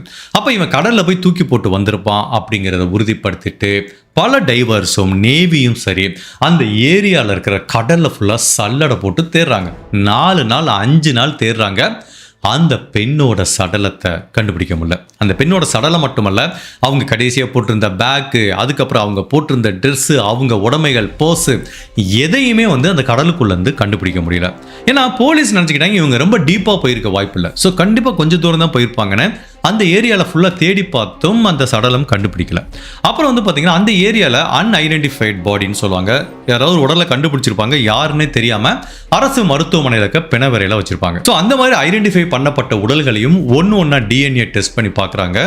அதுவும் மேட்ச் ஆகலை. ஸோ ஒட்டு மொத்தத்தில் கடலுக்குள்ளேருந்து இந்த பொண்ணோட உடலை கண்டுபிடிக்க முடியல, உண்மையிலே இந்த மாதிரி இருக்க பாடியிலையும் கண்டுபிடிக்க முடியலங்கிறதுனால கடைசி வரைக்கும் இந்த சதீஷாவோட உடல் எங்க புதைக்கப்பட்டது இல்லை எங்க தூக்கி போடப்பட்டதுங்கிறத கண்டுபிடிக்க முடியல. ஸோ அப்போ 2-3 நாள் கழிச்சு எந்த ராக்ல உட்காந்து இந்த மித்து சிங்கும் சதீஷாவும் பேசிட்டு இருந்தாங்களோ அங்கேருந்து 1 கிலோமீட்டர் டிஸ்டன்ஸ்ல ஒரு சடலத்தை கரை ஒதுங்கி இருக்கு கடலுக்குள்ளேருந்து. உடனே அதை போய் போலீஸ் பார்த்தாங்க. ஆனால் அது வந்து ஒரு ஆணோட சடலம். ஸோ இந்த இன்சிடென்ட் நடந்த மறுநாள் இந்த மித்து சிங்கும் அன்சாரியும் பேசிட்டு இருந்திருக்காங்க. அதை ஒரு நபர் ஒட்டு கேட்டிருக்காரு. இவங்க 2 பேரும் என்ன பேசிட்டு இருந்திருக்காங்கன்னா, மச்சான் நல்ல வேலைடா, ஏதோ ஒரு உடம்ப கண்டுபிடிச்சிட்டாங்கன்னு சொன்னாங்க, நான் பயந்துட்டேன். அது வேற ஏதோ ஒரு ஆணோட சடலமா, இது மட்டும் நம்ம அந்த சடலமா இருந்துச்சு, அவ்வளோதான், நம்ம 2 பேரும் நேரம் ஜெயிலுக்கு போக வேண்டியதான் அப்படிங்கிற மாதிரி இவங்க 2 பேரும் பேசியிருக்காங்க. இந்த தகவலும் போலீஸுக்கு தெரிவிக்கப்படுது. ஸோ இப்போ இந்த 2 பேரையும் அரெஸ்ட் பண்ணிட்டாங்க. இந்த வழக்கோட விசாரணை ட்ரையலுக்காக வெயிட் பண்ணிட்டு இருக்கு. அப்போ இவனோட ஜாக்கெட்ல ஒரு பிளட் இருந்ததுல, அதாவது மித்து சிங்கோட ஒரு ஜாக்கெட்ல ஒரு பிளட் இருந்துச்சு. இது வந்து சதீஷாவோட பிளட் அப்படிங்கறதான் போலீஸோட அனுமானம். பட் இது அனுமானத்தை போய் கோர்ட்ல சொல்ல முடியாதுல, டிஎன்ஏ டெஸ்ட் பண்ணி பார்க்கலான்னு இந்த லைஃப் ஜாக்கெட்ல இருக்க பிளட்டை எடுத்து டிஎன்ஏ டெஸ்ட் பண்ணி பார்க்கும்போது ஒட்டுமொத்த மும்பை போலீஸும் ஆடி போயிட்டாங்க. உண்மையிலேயே அவங்களுக்கு என்ன பண்றதுன்னு தெரியல, மிரண்டே போயிட்டாங்க. ஏன்னா இந்த லைஃப் ஜாக்கெட்ல இருந்தது சதீஷாவோட ரத்தம் நினைச்சிட்டு இருந்தாங்க. பட் அது இல்லை, அது பொய் அப்படிங்கிற மாதிரி ரிப்போர்ட் வருது. இந்த ஜாக்கெட்ல இருந்தது சதீஷாவோட ரத்தம் இல்லை அப்படின்னா இந்த கேஸ் அங்கேயே சுக்கு நூறா உடஞ்சு போச்சு. ஏன்னா அந்த பொண்ணு உயிரோட இருக்கா இல்லையான்னு தெரியல, போலீஸோட அனுமானம் இறந்து போச்சு, உடலை கண்டுபிடிக்க முடியல. பட் அந்த லைஃப் ஜாக்கெட்ல அந்த பொண்ணோட ரத்தம் இருந்தா இவன் தான் கொலை பண்ணிருக்கான்னு ஈஸியா நிரூபிக்க முடியும். பட் அந்த ரத்தம் இப்ப சதீஷாக்கு சொந்தமானது ரத்தம் இல்லை அப்படிங்கிறது இந்த கேஸ்ல ஒரு மிகப்பெரிய வீக் பாயிண்டா பார்க்கப்படுது. அப்போ இந்த கேஸ் செஷன் கோர்ட்டுக்கு ட்ரையலுக்கு போகும்போது டிஃபென்ஸ் டீமுக்கும் ப்ராசிக்யூட்டருக்கும் ஒரு பயங்கரமான வாதம் நிகழுது. ஸோ ப்ராசிக்யூட்டர் டீம் என்ன பண்றாங்கன்னா, அந்த பொண்ணோட சடலம் கண்டுபிடிக்கல, பட் ஏதாவது ஒரு physical evidence, forensic evidence link பண்ணணும்ல. ஒன்று அந்த பொண்ணு கொலை செய்யப்பட்டிருக்காங்கன்னு உறுதிப்படுத்தணும். அது எங்கேயுமே இல்லை. ஏன்னா நான் நிறைய கிரைம்ல பார்த்துருக்கோம், ஒரு பொண்ணோட சடலம் கிடைக்காது, ஆனால் அந்த பொண்ணோட பெட்ரூமில் பார்த்தீங்கன்னா இவ்வளோ ரத்தம் இருந்ததுக்குரிய தடையாக இருக்கும். அப்போ வந்து பேத்தாலஜிஸ்ட் இந்த டாக்டர்லாம் என்ன சொல்லுவாங்கன்னா, ஒரு மனுஷனோட உடம்புலேருந்து இவ்வளோ ரத்தம் வந்துச்சுன்னா அந்த பொண்ணு உயிரோட இருக்க வாய்ப்பு இல்லாமாங்க. அப்போ அந்த பொண்ணோட சடலம் கிடைக்காட்டா கூட பரவாயில்ல, அந்த பொண்ணு கொலை செய்யப்பட்டாங்கன்னு டிக்ளேர் பண்ணி தண்டனை கொடுப்பாங்க. இப்போ அந்த மாதிரி நிரூபிக்கிறதுக்கு எந்த ஆதாரம் இல்லை. அந்த இடத்துல ஏதாவது ரத்தம் இருக்கா, இல்லை அந்த கல்லில் அந்த பொண்ணு இங்கே தான் விழுந்தாங்க அடிபட்டாங்கன்னு நிரூபிக்க முடியுமா? எதுவுமே இல்லை. ஸோ அப்போ உண்மையிலே அந்த பொண்ணு இங்கே என்ன ஆனாங்க, எப்படி கொலை செய்யப்பட்டாங்களா, விழுந்துட்டாங்களா, இறந்து போயிட்டாங்களா அப்படிங்கிற எதையுமே இந்த ப்ராசிக்யூட்டரால் நிரூபிக்க முடியல. பட் அப்படி இருந்தாலும் இதே தியரி தான் ப்ராசிக்யூட்டர் பிடிச்சிக்கிட்டாங்க. இந்த பசங்க தான் கொலை பண்ணியிருக்காங்க, கடலுக்குள்ள போய் தூக்கி போட்டாங்க அப்படிங்கிற மாதிரி ஒரு தியரி சொல்றாங்க. அந்த தியரியை சப்போர்ட் பண்றதுக்கு இவங்க என்ன பண்றாங்க அப்படின்னா, நிறைய சிசிடிவி கேமராவை எடுத்துக்கிறாங்க, ஃபிளாஷ் லைட்டை காமிக்கிறாங்க. 2:45 வரைக்கும் இவன் அந்த பொண்ணோட இருந்திருக்கான். 4 மணிக்கு அந்த பொண்ணு கால் பண்ணியிருக்கான். 3:30 மணிக்கு வந்து இவன் எங்கேயோ கடலுக்குள்ளேருந்து ஒரு காம்பவுண்ட்லேருந்து குதிச்சு ஏறி வந்திருக்கான். அதுக்கப்புறம் இவனும் அன்சாரியும் பேசினதெல்லாம் ஒட்டு கேட்டது அப்படிங்கிற மாதிரி பலவிதமான தடயங்களையும் இவங்க கோர்ட்டில் வைக்கிறாங்க. பட் என்ன பிரச்சனைனா, இந்த தடயங்கள் எல்லாமே சர்க்கம்ஸ்டான்சியல் எவிடன்ஸ். இது வந்து கோர்ட்ல ஒரு நபருக்கு தண்டனை வாங்கி தராது. ஸ்ட்ராங்கான பிசிக்கல் எவிடன்ஸ் இருக்கணும், ஃபாரன்சிக் எவிடன்ஸ் இருக்கணும். ஃபார் எக்ஸாம்பிள், அந்த லைஃப் ஜாக்கெட்ல இருந்தது சதீஷாவோட ரத்தம் அப்படின்னா அந்த கேஸ் முடிஞ்சிச்சு. அந்த பொண்ணோட வந்து உடம்பு கிடைக்காட்ட கூட பரவாயில்ல, இவன் தான் ஏதோ பண்ணியிருக்கான்னு தண்டனை வாங்கி தரலாம். பட் அதுவும் அந்த பொண்ணோட ரத்தம் இல்லை, இவன் அந்த பொண்ணை ஏதாவது பண்ணா அப்படிங்கிற ஐ விட்னஸ் பார்த்தாங்களா, அதுவும் இல்லை. சரி, பிசிக்கல் எவிடன்ஸ், ஃபாரன்சிக் எவிடன்ஸ் ஏதாவது இருக்கா? இல்லை. நீ 3:30 மணிக்கு அவன் அந்த காம்பவுண்ட்ல இருந்து குதிச்சு வந்தான் அப்படின்னா அப்போ அவன் எதுக்கு வேணாலும் போயிருப்பான், 1000 விஷயத்துக்கு போயிருப்பான். அதை வந்து நம்ம ஜஸ்டிஃபை பண்ண முடியாது. அப்படிங்கிற மாதிரி டிஃபென்ஸ் டீம் வந்து பயங்கரமாக இந்த வழக்கை உடைக்கிறதுக்கு முயற்சி பண்ணுறாங்க.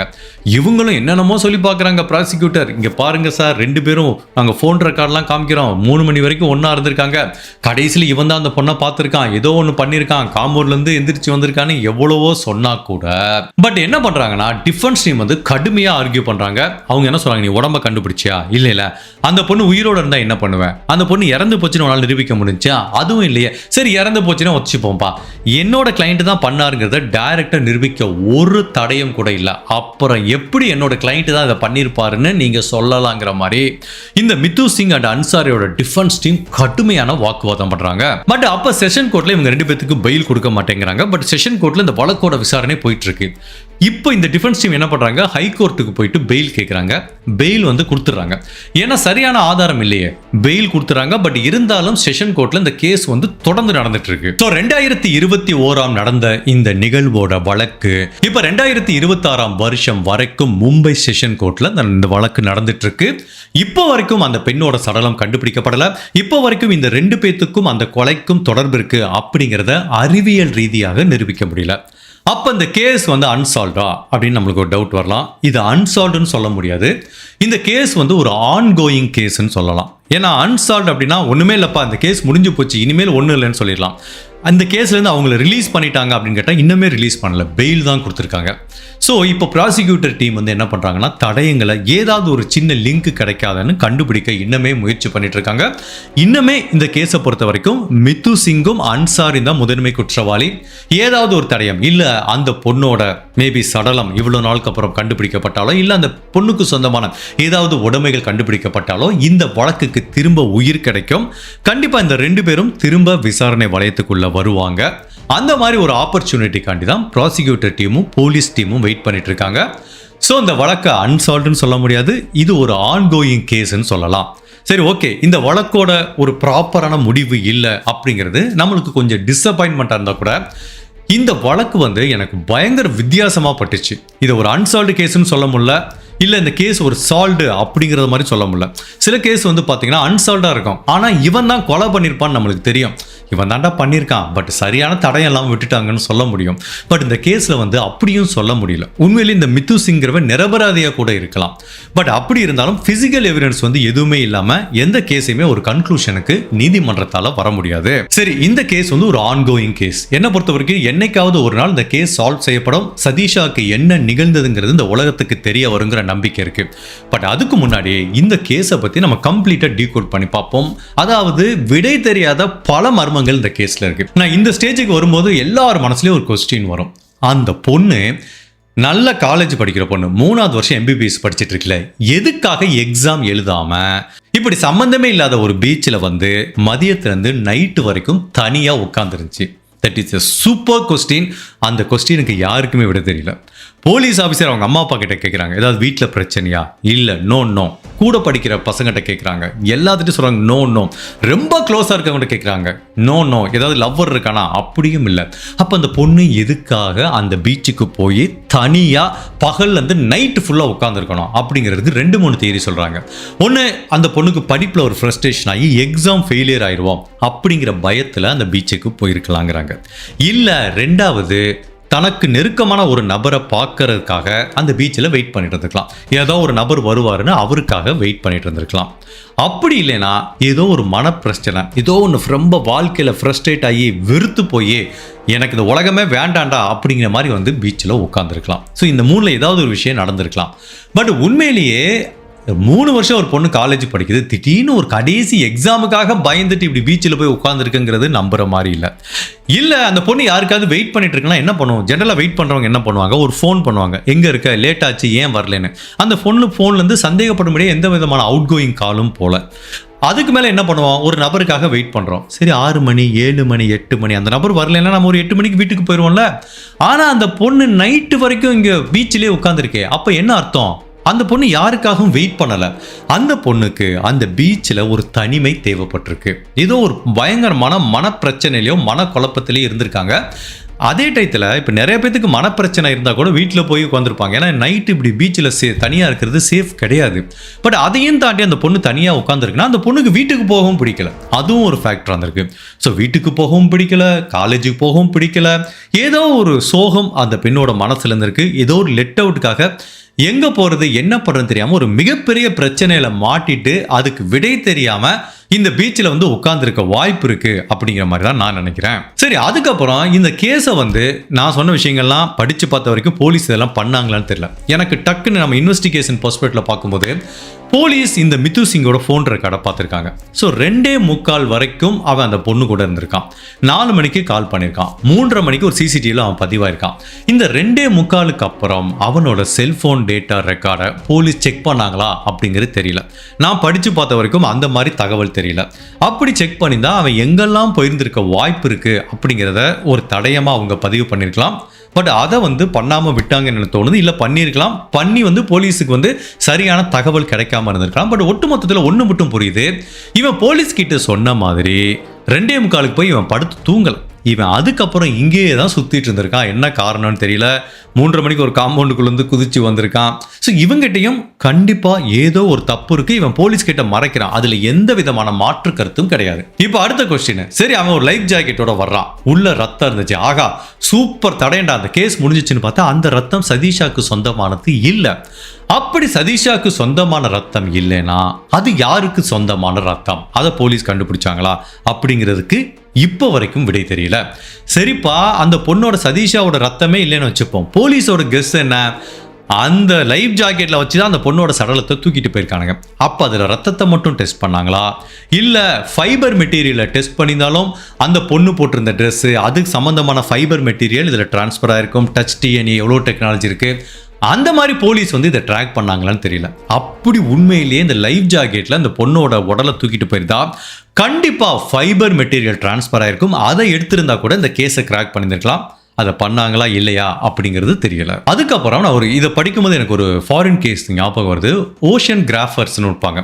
இப்போ நம்ம எப்படி இந்த நிலத்திலலாம் எப்படி கிராஃப்லாம் வரைகிறாங்களே, அதாவது மேப் வரைகிறவங்க கூகுள் வர்றதுக்கு முன்னாடிலாம், அந்த மாதிரி ஓஷன் கடலுக்கு பற்றியான கிராஃப் வரைகிறவங்க இருப்பாங்க. அவங்களாம் வந்து கடலை பற்றி நல்லா ஸ்டடி பண்ணுறவங்க. இப்படி தான் ஃபாரினில் ஒரு கேஸில் வந்து ஒரு பொண்ணோட சடலத்தை இந்த டயத்தில் இந்த இடத்துல தூக்கி போட்டாங்க. அப்போ இந்த ஓஷன் கிராஃபர் வந்து கடலோட அந்த மூமெண்ட்டு, காற்று இதெல்லாத்தையும் வச்சு அந்த கடலோட கிராஃபை வச்சு மேப்பை வச்சு அந்த பொண்ணோட சடலம் இவ்வளோ நாளாக இருக்குது, இவ்வளோ நேரம் இருக்குது, இந்த இடத்துல போய் இருக்கலான்னு வாய்ப்பு இருக்குன்னு சொன்னாங்க. கரெக்டாக அந்த இடத்துல அந்த பொண்ணோட சடலத்தை கண்டுபிடிச்சாங்க. ஸோ மேபி போலீஸ் ஆஃபீஸர் அந்த மாதிரி ஓஷன் கிராஃபரை வச்சு சர்ச் பண்ணியிருந்தா அந்த பொண்ணோட சடலத்தை கண்டுபிடிச்சிருக்கவும் வாய்ப்பு இருக்குது. மேபி நம்ம ஊரில் அதெல்லாம் இருந்திருக்குமா இல்லையான்னு தெரியல. பட் அது ஒரு ஆப்பர்ச்சுனிட்டியாக இருந்திருக்கவும் வாய்ப்பு இருக்குது. ஸோ அதுக்கப்புறம் வந்து இந்த அன்சாரிங்கிறவன் வந்து இவன் அடிக்கடி இவருக்கு ஃபோன் பண்ணியிருக்கான், மித்து சிங்குக்கு ஃபோன் பண்ணியிருக்கான், அந்த பொண்ணோட பேசும்போது ஃபோன் பண்ணியிருக்கான். அதுக்கப்புறம் 2 பேரும் மாறி மாறி பேசியிருக்காங்கல்ல. இப்போ உண்மையிலேயே அந்த அன்சாரிங்கிறவன் வீட்டுக்கு போயிட்டாங்கிற மாதிரி சொல்றாங்க. இப்போ இவன் வந்து அந்த பொண்ணோட சடலத்தை டிஸ்போஸ் பண்றதுக்கு மித்து சிங்குக்கு ஹெல்ப் பண்ணியிருந்தான் அப்படின்னா கண்டிப்பா அவன் ஏதோ ஒரு கேமரால மாட்டிருக்கவும் சான்ஸ் இருக்கு. பட் ஆனால் எந்த கேமராலையும் அவன் மாட்டல. அப்படி இல்லைன்னா அவனோட ஃபோன் ரெக்கார்டை செக் பண்ணா வீட்டுக்கு போனவன் திரும்ப அந்த பீச்சுக்கு வந்தானா அப்படிங்கிறத உறுதிப்படுத்தலாம். அந்த மாதிரி விஷயங்களை போலீஸ் ட்ராக் பண்ணாங்களா இல்லையா அப்படிங்கிறதும் தெரியல. ஸோ அதுக்கப்புறம் வந்து இந்த சதீஷாங்கிற பொண்ணோட செல்போன் வந்து கிடைக்கல. பட் இவனோட ஃபோன் கிடைச்சிருக்கு. இந்த ஃபோனில் தான் அந்த செல்ஃபி போட்டோவை போலீஸ் எடுக்கிறாங்க. மேபி அந்த ஃபோனை வந்து டிஜிட்டல் ஃபாரன்சிக் டீம் டெஸ்ட் பண்ணாங்களான்னு தெரியல. அப்படி டெஸ்ட் பண்ணியிருந்தா என்னை பொறுத்த வரைக்கும் இவன் நிறைய ஃபோட்டோ எடுத்திருக்க வாய்ப்பு இருக்குது. அதில் பல ஃபோட்டோவை டெலீட் பண்ணியிருக்கவும் வாய்ப்பு இருக்குது. அந்த மாதிரி டிஜிட்டல் ஃபாரன்சிக் இவனோட ஃபோனை டெஸ்ட் பண்ணியிருந்தா நிறைய விஷயங்களை கண்டுபிடிக்கவும் வாய்ப்பு இருக்குது. அதை கண்டுபிடிச்சாங்களா இல்லையா அப்படிங்கிறதும் தெரியல. சரி, இப்போ நம்ம எல்லாத்துக்கும் டவுட் வரும். அந்த பொண்ணு இப்போ உயிரோடு இல்லைன்னு வச்சுப்போம். அந்த பொண்ணு உடலே கிடைக்கலனா ஒரு கொலை வழக்கில் கன்விக்ஷனே பண்ண முடியாதா, தண்டனை வாங்கி தர முடியாதுன்னா முடியும். அதுக்கு வந்து ஸ்ட்ராங்கான எவிடன்ஸ் வேணும், ஒரு ஃபிசிக்கல் எவிடன்ஸ் வேணும். இவன் இருந்தான், ஒரு கத்தி இருந்துச்சு இவன் வீட்டில், அந்த கத்தியில் அந்த கொலை செய்யப்பட்ட பெண்ணோட ரத்தம் இருக்குது, அந்த பொண்ணு உடம்பு கிடைக்காட்ட கூட பரவாயில்ல, இவன் தான் கத்தியால் குத்திருப்பான்னு வாங்கி தரலாம். பட் இப்போ என்ன பிரச்சனைனா அந்த லைஃப் ஜாக்கெட்டில் இருந்தது சதீஷாவோட ரத்தம்னா முடிஞ்சிருச்சு.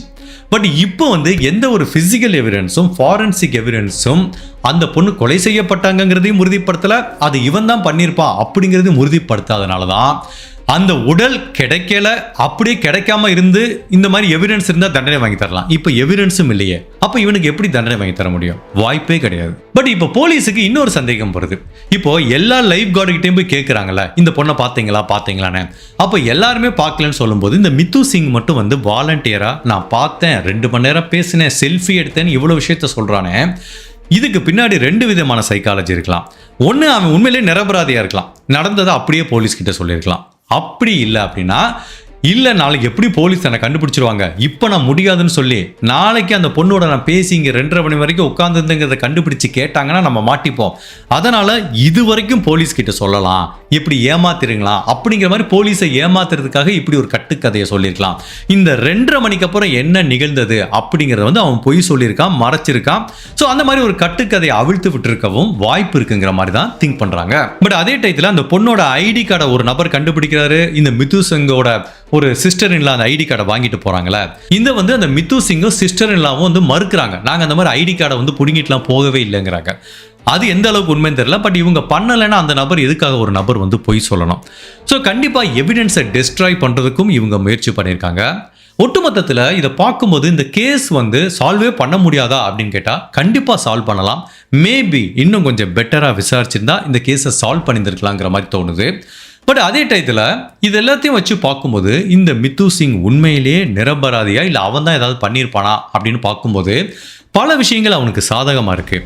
செல்ஃபி எடுக்கிற வரைக்கும் அந்த பெண்ணுக்கிட்ட எந்த பிரச்சனையும் இல்லை. அந்த பொண்ணு இவங்கிட்ட இந்த செல்ஃபியில் பார்த்தாலே அந்த பொண்ணு இவங்கிட்ட இன்செக்யூராக ஃபீல் பண்ணவே இல்லை. ஸோ 2:30 மணிக்கு அப்புறம் தான் ஏதோ நடந்திருக்கு. அவன் வந்து போலீஸ்கிட்ட எதுக்காக போய் சொல்லணும்? இந்த 2:30 மணிக்கு அப்புறம் நான் போய் ஃபுட் ஸ்டாலில் படுத்து தூங்குனேன்னு சொல்கிறான். ஆனால் அதுக்கப்புறம் அந்த பொண்ணு கால் பண்ணியிருக்கான், ஃபேஸ்புக்கில் ரிக்வஸ்ட் கொடுத்துருக்கா. சரி, அதை கூட விட்டுருவோம், அது நியாயப்படுத்தலாம், அந்த பொண்ணு சேஃபாக போயிடுச்சா இல்லையானு. பட் நீ ஒரு 3:30 மணிக்கு எதுக்குடா அந்த காம்பவுண்ட்லேருந்து வந்த? நார்கோ டெஸ்ட்டில் அதே 3:30 மணிக்கு அந்த பொண்ணு என் பக்கத்தில் தான் இருந்தாங்கிறத என்ன சொன்னேன். இப்போது அந்த சிசிடிவி காட்சிகள் ஆதாரமும் இந்த இவன் நார்கோ டெஸ்ட்டில் சொன்னது லிங்க் ஆகுதா? அதுதான் போலீஸுக்கு இவன் மேலே மிகப்பெரிய சந்தேகத்தை உண்டு பண்ணுச்சு. பட் அன்ஃபார்ச்சுனேட்டாக அவனை லிங்க் பண்ணுறதுக்கு எந்த தடையும் இல்லை. ஸோ இது எல்லாத்தையும் வச்சு பார்க்கும்போது என்னோட பெஸ்ட் கெஸ் என்ன அப்படின்னா, சிசிடிவி கேமரா என்ன சொல்லுது, 8:30 மணிக்கு சாப்பாடு வாங்கிட்டு பீச்சுக்குள்ளே போனால் அந்த பொண்ணு திரும்ப வரல. ஸோ கடைசியில் அந்த பொண்ணு உயிரோடு இருந்தது எப்போ? 2:45 மணிக்கு இவங்களோட செல்ஃபி எடுத்திருக்கு, அப்போ வரைக்கும் உயிரோடு இருந்திருக்கு. அதுக்கப்புறம் தான் அந்த பெண்ணை வந்து கொலை பண்ணியிருக்காங்க. பட் அதுக்கப்புறம் என்னாச்சு? அந்த பொண்ணு திரும்ப பீச்சிலேருந்து வெளியில் வந்துருச்சா? அதுக்குரிய தடயம் இருக்கா? இல்லை. ஸோ ஒட்டுமொத்தத்தில் சதீஷா பீச்சை விட்டு வெளியிலே வரல, அதில் மாற்று கருத்தே கிடையாது. அப்போது அந்த ராக்கு இருக்குல்ல, அந்த ஏரியாவில் அந்த பொண்ணு ஏதாவது விழுந்து கிடக்கு அப்படின்னா அதையும் கண்டுபிடிச்சிருப்பாங்க. அப்போது ஒரே ஆப்ஷன் என்ன? அந்த பொண்ணு கொலை செய்யப்பட்டிருக்கணும், கடலுக்குள்ளே போய் தூக்கி போடப்பட்டிருக்கணும். அப்படி தூக்கி போடப்பட்ட பல உடல்களை மீன், சுறா இதெல்லாம் சாப்பிட்ருக்கவும் வாய்ப்பு இருக்குது. எல்லா உடல்களும் கரை ஒதுங்கிறதுல அது அந்த அலையோட நேச்சரை பொறுத்து இருக்குது. மேபி இந்த பொண்ணோட கெட்ட நேரமாக என்னமோ அந்த உடல் வந்து கடலுக்குள்ளேயே மீன்கள் சாப்பிட்ருக்கவும் வாய்ப்பு இருக்குது. ஸோ இதை எல்லாத்தையும் வச்சு பார்க்கும்போது அந்த இடத்துல யார் இருந்தா இந்த பொண்ணு கொலை செய்யப்பட்டிருப்பாங்க? அந்த இடத்துல இந்த மித்து சிங் தான் இருந்திருக்கான். இவனை ஏற்கனவே போலீஸ் கிட்ட போய் சொல்லியிருக்கான். 3:30 மணிக்கு இவன் அந்த இடத்துல இருந்ததுனால கண்டிப்பாக இந்த மித்து சிங் தான் கொலையாளியாக இருக்கிறதுக்கு வாய்ப்பு இருக்குது. அந்த அன்சாரிங்கிறவன் எந்த அளவுக்கு உதவி செஞ்சான் அப்படிங்கிறது எனக்கு தெரியல. பட் அந்த பொண்ணோட கெட்ட நேரமா இல்லை இந்த மித்து சிங்கோட நல்ல நேரமான்னு தெரியல. சரியான ஒரு ஃபிசிக்கல் எவிடன்ஸோ ஃபாரன்சிக் எவிடன்ஸோ கிடைக்கல. பட் ஹோப்ஃபுல்லி என்னைக்காவது ஒரு நாள் ஒரு சரியான தடயம் கிடைச்சி இந்த மித்து சிங்குக்கு தண்டனை கிடைக்கும். அப்போதான் அந்த சதீஷாங்கிற பெண்ணோட ஆத்மா சாந்தி அடையும். பட் இந்த வழக்கில் இருந்து நம்ம எடுத்துக்க வேண்டிய சின்ன விஷயம் என்ன அப்படின்னா, வீட்டில் 1000 பிரச்சனை இருக்கட்டும், தயவு செய்து பொண்ணோ பையனோ இந்த மாதிரி வீட்டை விட்டு ஓடி போய் தேவையில்லாமல் இந்த மாதிரி பீச்சில் உட்காந்து எதுக்குப்பா அந்த பிரச்சனை, என்ன பிரச்சனைனாலும் ஏதோ ஒரு சொல்யூஷன் இருந்தால் வீட்டில் போய் பேசி தீர்த்துக்கோங்க. இல்லை ரொம்ப டிசப்பாயின்மெண்ட் இருந்தால் வீட்டுக்குள்ளே கதவை போட்டிக்கோங்க. இல்லை வீட்டு மொட்டை மாடியில் போய் உட்காந்துருங்க, கொஞ்சம் சேஃபாக இருக்கும். தேவையில்லாமல் நைட்டு 2 மணிக்கு நைட்டு ஃபுல்லாக ஒரு பொண்ணு தனியாக ஒரு பீச்சில் உட்காந்துருந்தா எந்த அளவுக்கு சேஃப் இருக்குது. ஸோ இந்த காலத்து இளைய தலைமுறைகள் இந்த கேஸை ஒரு பாடமாக எடுத்துக்கோங்க. என்ன பிரச்சனை வந்தாலும் பேசுங்க. ஆகுனா வீட்டை விட்டு ஓடி போகிறேன் அப்படின்னு எங்கேயாவது போய் தெருவாக சுத்தாங்க. நீங்கள் அம்மா அப்பாவை விட்டு தாண்டி போனால் அந்த உலகம் அவ்வளவு ஆபத்தானது. அட்லீஸ்ட் இந்த உலகத்தில் சமாளித்து நீங்கள் தனியாக ஒரு வாழ்க்கையை வாழ்கிற அந்த மெச்சூரிட்டி வர்ற வரைக்கும் நீங்கள் அம்மா அப்பா கூட இருக்கிறதான் பாதுகாப்பு. அதுவும் நைட்டு தயவு செய்து தேவையில்லாமல் இந்த மாதிரி கோவிச்சுக்கிட்டோ இல்லை ஃப்ரெண்ட்ஸ் கூட இந்த மாதிரிலாம் போயிட்டு 2 மணி 3 மணிலாம் பீச்சில் உட்காந்துருக்காங்க. அன்டைமில் நான் பசங்க பொண்ணுங்க 2 பேத்துக்கும் சேர்த்து தான் சொல்கிறேன். தயவு செய்து மிட் நைட்டில் எங்கேயாவது போய் தனியாக இந்த மாதிரி மாட்டிக்காதீங்க. இல்லை வீட்டில் சண்டையா, ஃப்ரெண்ட்ஸ் கூட சண்டையா, லவ்வருக்குள்ள சண்டையா, தயவு செய்து இந்த மாதிரி தனியாக போகாதீங்க. நான் இன்னொரு கேஸ் ஒன்று சொல்கிறேன், ஞாபகம் இருக்கு எனக்கு. ஒரு ஹஸ்பண்ட் ஒய்ஃப் பயங்கர பிரச்சனை. அப்போ ஹஸ்பண்ட் ஒய்ஃபுக்குள்ள சண்டை வந்துருச்சு. ஒய்ஃப் என்ன பண்ணுறாங்க, கோச்சிட்டு வெளியில் போகிறாங்க. எப்போ? Night mid night. வெளியில் போன பொண்ணு ஒருத்தன்ட்ட மாட்டிக்கிட்டாங்க. அந்த பொண்ணுக்கிட்ட தவறாக நடந்து கொலை பண்ணிட்டான். ஸோ அதனால தான் சொல்கிறேன், நீங்கள் அதுக்கு மேலே நைட்டு வீட்டுக்குள்ளே உங்களுக்கு பிரச்சனை வந்துச்சுன்னா மிட் நைட்டில் தனியாக போகாதீங்க. அப்படி போனால் யாரையாவது வர சொல்லி பாதுகாப்பாக போங்க. இல்லை இன்னொரு ரூமுக்குள்ளே போய் தனியாக இருந்துட்டு காலையில் கிளம்பி போங்க. ஸோ எந்த சூழ்நிலையிலையும் நைட்டு பெண்கள் தனியாகவே போகாதீங்க. ஹோப்ஃபுல்லி இந்த வழக்கிலேருந்து நம்ம பல விஷயங்கள் கற்றுக்கிட்டோம்னு நினைக்கிறோம். இந்த வழக்கை பற்றி நீங்கள் என்ன நினைக்கிறீங்க? உண்மையிலே சதீஷாங்கிற அந்த பெண் கொலை செய்யப்பட்டிருப்பாங்களா? அப்படி கொலை செஞ்சால் என்னோட தியரி கரெக்டு நீங்கள் ஃபீல் பண்ணுறீங்களா? ஏன்னா அந்த அந்த இதெல்லாம் வச்சு பார்க்கும்போது என்னதான் எவிடன்ஸ் இல்லாட்டா கூட அந்த இடத்துல இந்த மித்து சிங் மட்டும்தான் இருந்திருக்கான். ஸோ இவன் கொலையாளியாக இருக்கிறதுக்கு நிறைய வாய்ப்பு இருக்குன்னு நான் ஃபீல் பண்ணுறேன். நீங்கள் என்ன நினைக்கிறீங்க? உங்களோட கருத்தை மறக்காமல் இந்த வீடியோவில் பதிவு பண்ணுங்க. நீங்கள் எவ்வளவு டீட்டெயிலாக அனலைஸ் பண்ணாலும் போடுங்க. உங்களோட அந்த டிடெக்டிவ் நாலேஜை யூஸ் பண்ணி இந்த கேஸை கிராக் பண்ணி சொல்லுங்கள் பார்ப்போம். ஸோ இந்த கேஸை பற்றியான உங்களோட கருத்தை பதிவு பண்ணுங்கள். இந்த மாதிரி அனதர் கேஸில் உங்களை சந்திக்கிறேன். Till then, stay safe, take care, bye.